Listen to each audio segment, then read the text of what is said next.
శాస్త్ర సరస్వతికి నమో నమామి. అగణితమౌ నీ ఘనతను సదా స్మరామి. గణిత శాస్త్ర సరస్వతికి నమో నమామి. అగణితమౌ నీ ఘనతను సదా స్మరామి. మేధస్సును మేలుగొలుపు గణిత శాస్త్రం, ఆలోచన కలిగించే ఆగ్నేయాస్త్రం. విశ్వ ప్రగతి రథ చక్రం నీ గణితం, భావి ఇంజనీర్లకిది మూలాధారం. ఈ గణితం గణిత శాస్త్ర సరస్వతికి నమో నమామి.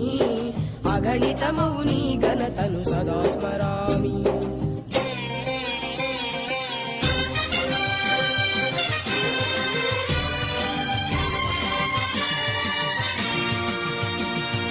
అడిగో యూక్లిడు రేఖ గణిత మాంత్రికుడు.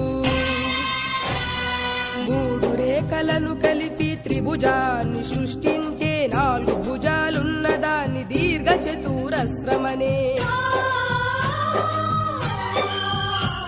ఆ సమలంబ చతుర్భుజని ట్రెపిజియమని వర్ణించే, సమదూర బిందు సమితి వృత్తమౌనని చెప్పిన గ్రీకు ధీరుడు గణిత సూర్యుడు.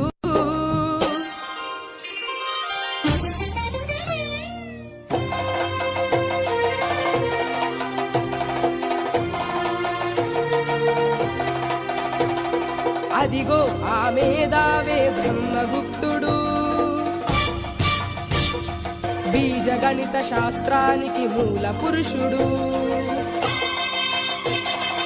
అదిగో ఆ మేధావే బ్రహ్మగుప్తుడు, బీజ గణిత శాస్త్రానికి మూల పురుషుడు. ఓయి గణితమెంత అవసరమో తెలుసా? డబ్బును గణించాలన్నా, అంకెను గుణించాలన్నా, కొలతలు కొలిచాలన్నా, వస్తువులు తూచాలన్నా, ఓయి ఛాత్రుడా, దైనందిన నిత్య జీవిత క్రమంలో అడుగడుగునా ఉపయోగపడేదేరా గణితం అని జయ జయ నాదాలు చేసి అనేక గ్రంథాలు రాసి గణిత శాస్త్ర గౌరవాన్ని పెంచాడు. భరత కీర్తి విశ్వమంత చాటాడు. గణిత శాస్త్ర సరస్వతికి నమో నమామి. అగణితమౌ నీ ఘనతను సదా స్మరామి. మేధస్సును మేలు కొలుపు గణిత శాస్త్రం, ఆలోచన కలిగించే ఆగ్నేయాస్త్రం. అదిగదిగో అదిగదిగో అయ్యంగార్ వంశతిలకుడై పుట్టి వస్తున్నాడడిగో మన గణిత మూర్తి రామానుజన్.